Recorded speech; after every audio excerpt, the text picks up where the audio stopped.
할렐루야. 일어날 뻔했습니다. 원래 일어나야 되는데요, 그렇죠? 성경은 의미 없는 존재들에게 의미를 부여해주고 또 이름 없는 사람들에게 이름을 있게 해줍니다. 하나님은 세상 만물을 만드실 때 목적도 의미도 없이 만들지 않으셨습니다. 세상의 작은 미물이라도 하나님의 뜻 안에 거하게 됩니다. 인간의 세포는 우리 눈에 보이지 않지만 그 작은 세포가 우리의 장기와 기관을 이루게 되고 또 그러한 기관들이 모여서 우리 인간의 형상을 만들어냅니다. 작은 세포도 결코 무시할 수 없습니다. 사람들도 명성이 있는 사람이 있고 그렇지 못한 이가 있지만 하나님은 이름이 있는 자와 이름이 없는 자를 구분해서 만들지는 않으셨습니다. 하나님은 모든 존재의 이름을 아시고 그를 찾아오셔서 그 이름을 부르십니다. 김춘수 시인의 꽃을 일부만 읽어드리면 내가 그의 이름을 불러주기 전에는 그는 다만 하나의 몸짓에 지나지 않았다. 내가 그의 이름을 불러주었을 때 그는 나에게로 와서 꽃이 되었다.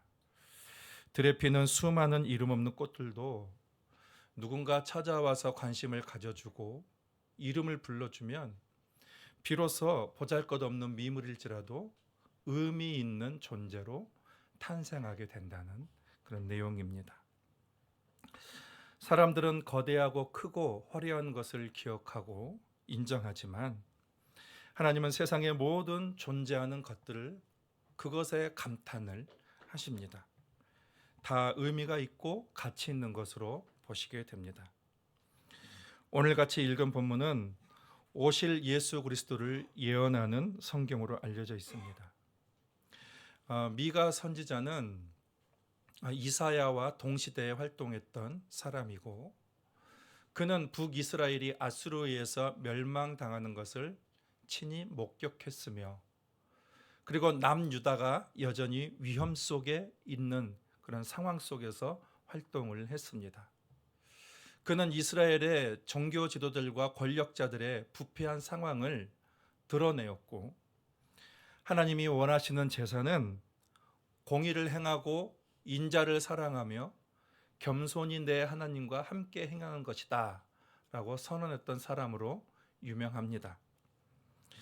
그는 민족의 어려움이 계속되고 있을 때에 그 어려움 중에 메시아가 오실 것이다라는 희망을 선포했고 그 선포가 오늘 본문의 말씀입니다. 2절에 보면 베들레헴 에브라다야라고 시작을 하고 있습니다. 베들레헴과 에브라다는 같은 말입니다. 그러니까 에브라다는 베들레헴의 옛 이름입니다.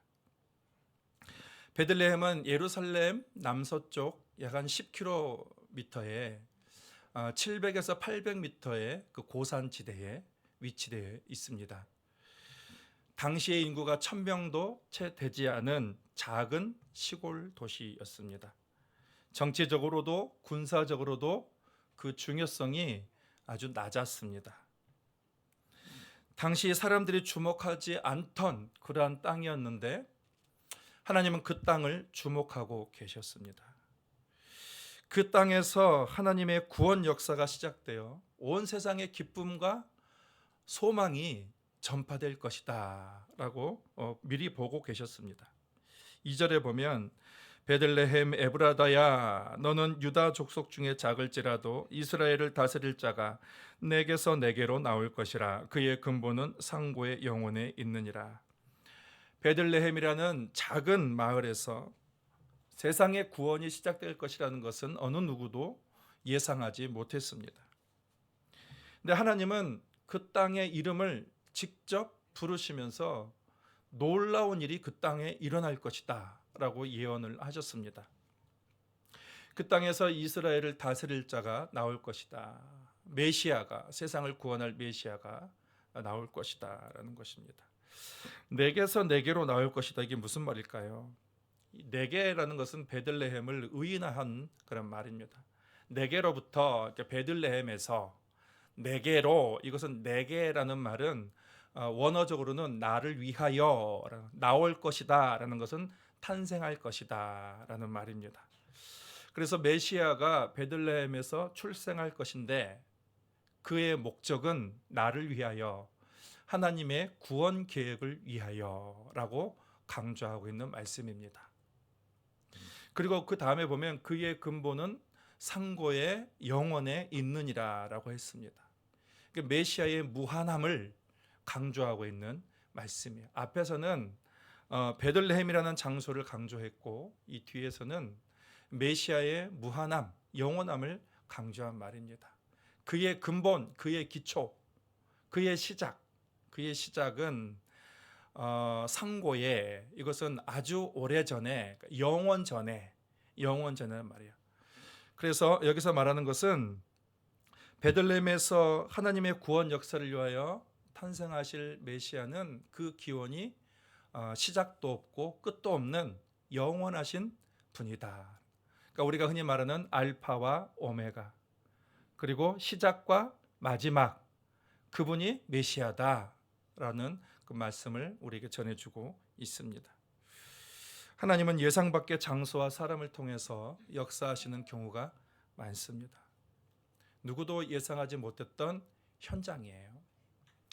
그 현장, 떡집이라는 그 의미를 가지고 있는 베들레헴, 그러니까 베들레헴이 떡집이라는 의미인데, 그 베들레헴에서 온 세상을 먹이고 살릴 생명의 떡으로 예수 그리스도께서 이 땅 가운데 오셨습니다. 예수께서는 요한복음에서 자신에 대해서 이렇게 말씀하셨습니다. 요한복음 6장 35절에 예수께서 이르시되 나는 생명의 떡이니 내게 오는 자는 결코 줄이지 아니할 터이요 나를 믿는 자는 영원히 목마르지 아니하리라.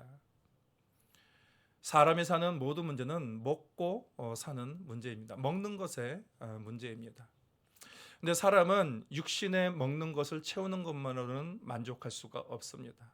동물은 육신을 채우는 것으로 만족할 수 있을 것입니다. 그러나 사람에는 자신의 영혼의 양식이 필요하고 마음의 양식이 필요합니다. 그것이 채워지지 않으면 늘 결핍과 불만족에 살게 될 수밖에 없습니다. 예수께서는 내게 오는 자는 결코 줄이지 아니할 터니 나를 믿는 자는 영원히 목마르지 아니하리라라고 말씀하셨습니다. 예수를 믿으면 인생의 결핍이 해결된다. 그 사람은 참된 인생의 만족과 감사를 되찾을 수 있다라는 그런 주님의 말씀입니다. 그런데 이에 더하여서 예수님은 뭐라고 했냐면 나를 믿으면 그 배에서 생수의 강이 흘러 넘치리라. 생명의 떡이신 예수님은 우리의 영혼과 우리의 인생을 풍요롭게 할 뿐만 아니라 뭐라고 했냐면 이에 더하여서 그 배에서 흘러 넘치리라, 넘쳐날 것이다 라고 말씀하셨습니다. 그래서 예수 믿는 사람은 자기 배만 채우기 위해서 살지는 않습니다. 자기의 목마름과 인생의 모든 결핍이 해결되었기 때문에, 그리고 또 흘러 넘치게 되죠. 흘러 넘치는 그러한 사람은 나를 뛰어넘는, 나의 한계를 넘어서 타인을 위해서 사는 그런 인생을 살아가게 됩니다. 사랑하고 나누고 베푸는 삶입니다. 내 안에서 흘러 넘치니까 이 흘러 넘치는 이 생명을 나누고 싶은, 사람들에게 나눠주고 싶은 마음이 생기는 거예요. 기독교는 믿음으로 구원을 얻습니다. 그런데 기독교 외의 다른 신앙은 내가 노력을 해서 구원을 얻습니다. 도덕과 선행을 행해서 구원을 얻습니다. 그런데 여러분 참 아이러니하지 않습니까? 믿음으로 구원을 얻는다고 하는 기독교가 다른 종교에 비해서 훨씬 봉사와 또 헌신과 그런 걸 많이 한다는 말이죠.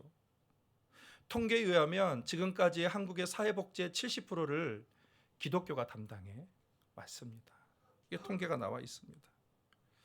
왜 그럴까요? 여러분, 기독교는 나의 결핍을 해결하기 위해서 믿는 것이 아니에요. 내가 구원받기 위해서, 내가 은혜 받기 위해서 믿는 것이 아니에요. 이미 나의 부족함이 해결되었기 때문에, 나의 요구가 해결되었기 때문에 믿는 것입니다. 이미 구원을 받았고 이미 하나님의 은혜가 나와 함께하고 있습니다. 그래서 그 사랑을 입고 있다는 그 믿음이 이제는 그것이 넘쳐 흘러서 이제는 이웃 사람과 베풀므로 나아가게 되는 것입니다. 배에서 생수의 강이 흘러 넘치리라. 그것이 이게 넘친다는 증거입니다. 우리가 굶주리고 배고프면 자기에게만 주목을 하죠. 그런데 그것이 해결되고 흘러 넘치면 이제는 결핍된 사람을 주목하게 되어 있는 거예요. 예수께서 뭐라고 하셨습니까? 나는 생명의 떡이다. 내게 오는 자는 결코 줄이지 아니할 것이요 나를 믿는 자는 영원히 목마르지 아니하리라 말씀하셨습니다. 3절에 보면 그러므로 여인이 해산하기까지 그들의 이름을 붙여두시겠고 그 후에는 그의 형제 가운데 남은 자가 이스라엘 자손에게로 돌아오리니. 처녀인 마리아는 성령으로 잉태되어서 예수 그리스도를 해산했습니다. 그때에 예수님이 오실 때에 모든 포로된 자들은 자유를 얻게 될 것이다 라는 그런 선언이. 사람들은 다양한 종류의 억압과 구속에 묶여 있습니다. 영적인 묶임과 심리적인 눌림과 육체적인 질병과 사회적인 억압과 구속에 있습니다. 예수님은 인간의 모든 이러한 매임으로부터 풀어 해방시키기 위한 분으로 우리 가운데 오셨습니다. 영적으로 죄와 마귀에 묶여있는 자를 죄로부터 자유롭게 하시고 그 죄를 이기게 하시고, 심리적으로 압박과 그리고 눌려있는 그러한 사람의 평강의 주님으로 오셔서 그 사람에게 평안을 주시고 안식을 주시는 분이십니다. 육신의 질병과 질고로 인해서 고생하는 사람들을 찾아가셔서 그들을 힘을 주시고 그들에게 일어날 그런 능력을 주님께서 주시고 치유하며 회복하십니다. 사회적인 억압과 구속 가운데 있는 사람들에게 하나님의 신실한 백성들을 세우셔서 그 사회를 억압과 구속으로부터 해방시키고 그리고 평화와 평등과 박애와 온전한 인권을 위한 그런 회복의 운동을 하게 하십니다. 3장 17절에 보면 주는 영이시니 주의 영이 계신 곳에는 자유가 있느니라. 이 선언이 여러분의 인생이 되기를 축복합니다. 주의 영이 계신 곳에는 자유가 있습니다. 5장 4절 말씀에 보면 그가 여호와의 능력과 그의 하나님 여호와의 이름을 위엄을 의지하고 서서 목축하니 그들이 거주할 것이라. 이제 그가 창대하여 땅끝까지 미치리라. 베들레헴에서 오신 예수님의 시작은 아주 작고 미약했습니다. 흔들리는 그러한 갈대처럼 바람 앞에 쉽게 꺼질 수밖에 없는 그런 촛불처럼 연약한 분으로 오셨습니다. 그런데 그 아기로 오신 예수님은 결코 연약한 분이 아닙니다. 그분은 하늘의 위엄과 권능으로 가득 찬 분이십니다. 헤롯을 비롯한 세상의 권력자들이 예수님을 죽이고 회방하고자 하였으나 그들은 자기들의 뜻을 하나도 이룰 수가 없었습니다. 예수께서는 세상이 인정하고 요구하는 그러한 권력도 학력도 재력도 있지 않으셨습니다만 세상의 어느 왕보다도 만왕의 왕이시고 그리고 모든 지식과 지혜의 근원이 되시고 하늘과 땅의 모든 것을 동원할 권세가 있으십니다. 공중 권세 잡은 마귀도 예수님의 통제 아래에 있습니다. 하나님은 모든 무릎을 예수 그리스도의 이름 앞에 꿇게 하시고 그 이름을 세상 가운데 영광스럽게 그 위엄과 능력을 세상 사람들로 하여금 찬양하게 하셨습니다. 그리고 이제 그가 창대하여 땅끝까지 미치리라. 메시아의 능력은 이스라엘의 영토에만 제한되지 않고 온 세상과 온 우주까지 그 권세와 그 능력이 땅끝까지 미치리라라고 했습니다. 과거의 이스라엘은 하나님의 통치와 그분의 나라가 그들의 성전이 있는 예루살렘과 그 예루살렘에 있는 가나안 땅에 제한된다고 그렇게 믿었습니다만, 내 하나님의 나라는 땅 끝까지 미칠 것이다. 미치지 않는 곳이 없다입니다. 베들레헴이라는 이름 없는 지역에서 시작된 그 하나님의 나라가 열방으로 확대되어 땅 끝까지 이르게 될 것이다. 하나님은 이스라엘의 하나님뿐만 아니라 온 우주 만물의 하나님이 되십니다. 우리가 지금 그것을 눈으로 목격하고 있습니다. 저는 좀 여유가 있을 때에 산책하는 것을 좋아합니다. 산책을 하고 그리고 또 찬양을 듣는 것을 좋아합니다.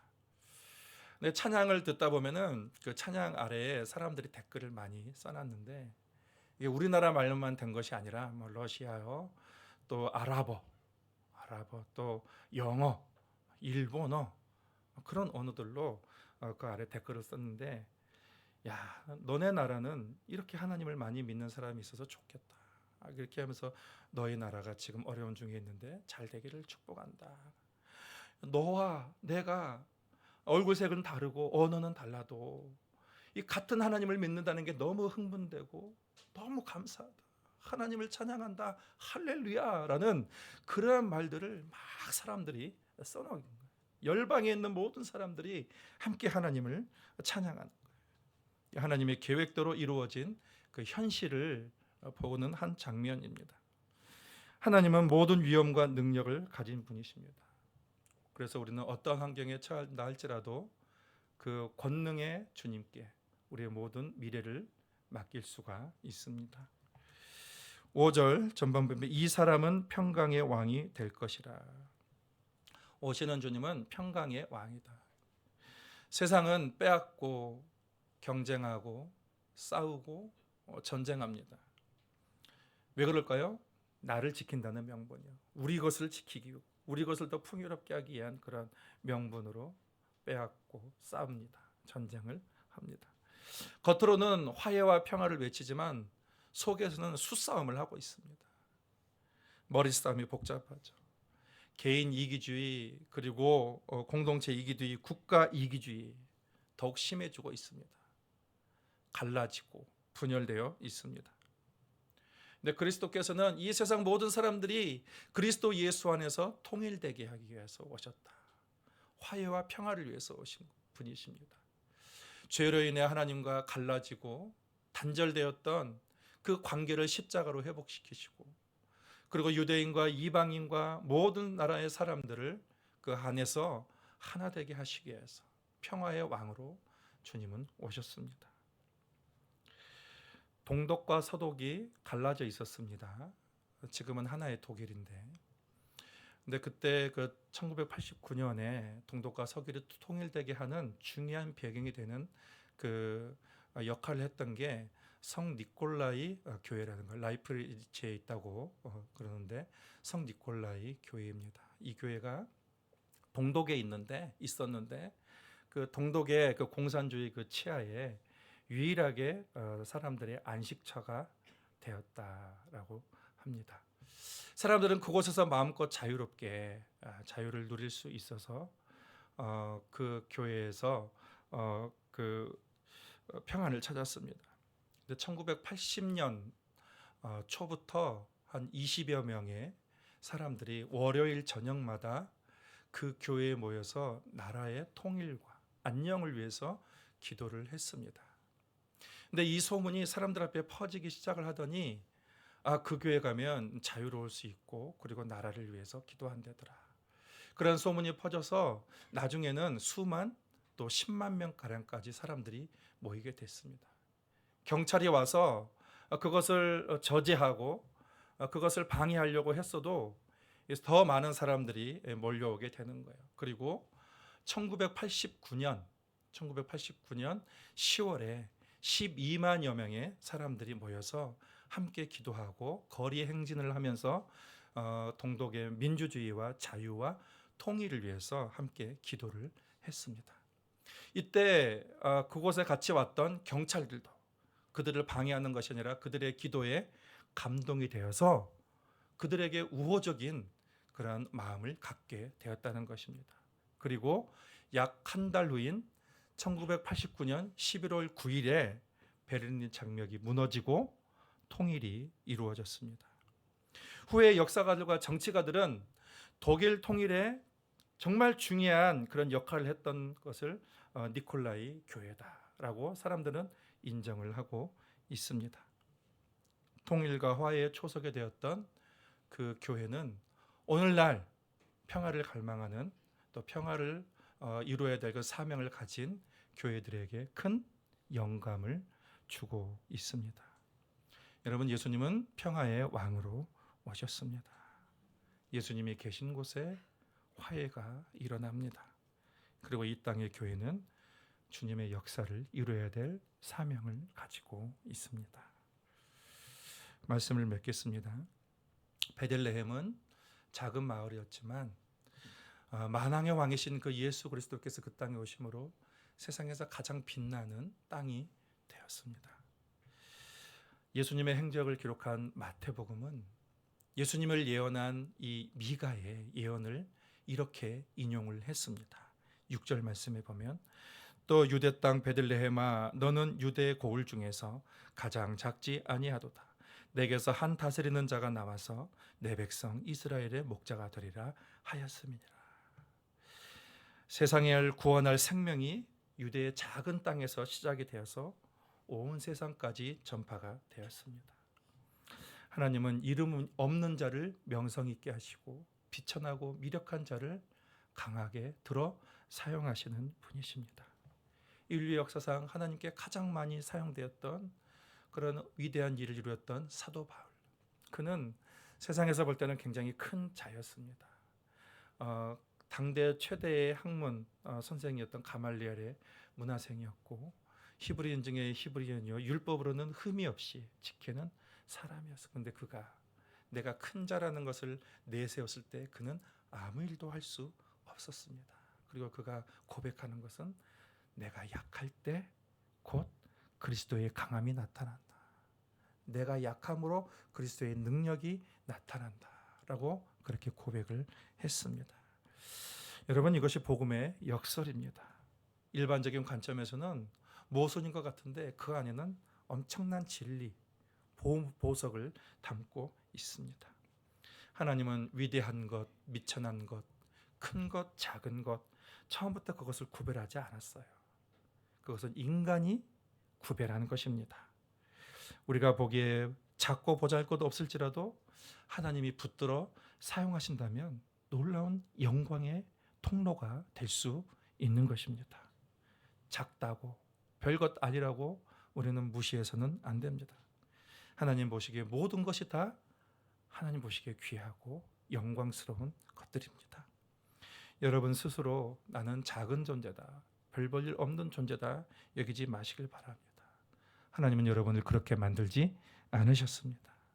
또 우리가 만나는 모든 사람들도 하나님의 영광을 위한 그 잠재력을 하나님께서 그 안에 두셨습니다. 베들레헴 에브라다야라고 하나님이 부르셨습니다. 존재감 없고 쓸모없다고 생각하는 그 땅에게 하나님의 그 잠재력과 그 부르심을 일깨우는 그 소리입니다. 오늘 그 음성은 저와 여러분에게 하시는 하나님의 음성입니다. 너 이성우나. 여러분의 이름을 한번 불러보시기 바랍니다. 베들레헴 에브라다야, 이렇게 말씀하시는 거예요. 우리를 부르시는 거예요. 대림절에 하나님이 저와 여러분에게 말씀하십니다. 너는 결코 작은 자가 아니니라. 내 안에 예수가 오셔서 너를 통해서 세상이 생명의 떡을 풍성하게 흘러 넘치게 될 것이다. 너를 통해서 묶이고 눌리고 억압된 자에게 자유가 선포될 것이다. 너를 통해서 예수의 위엄과 능력이 땅 끝까지 미치게 될 것이다. 분열과 다툼과 싸움이 그치고 평강과 화해가 너를 통해서 일어날 것이다. 하나님의 음성을 들으시고 그 영광을 드러내는 복된 삶이 되시기를 바랍니다.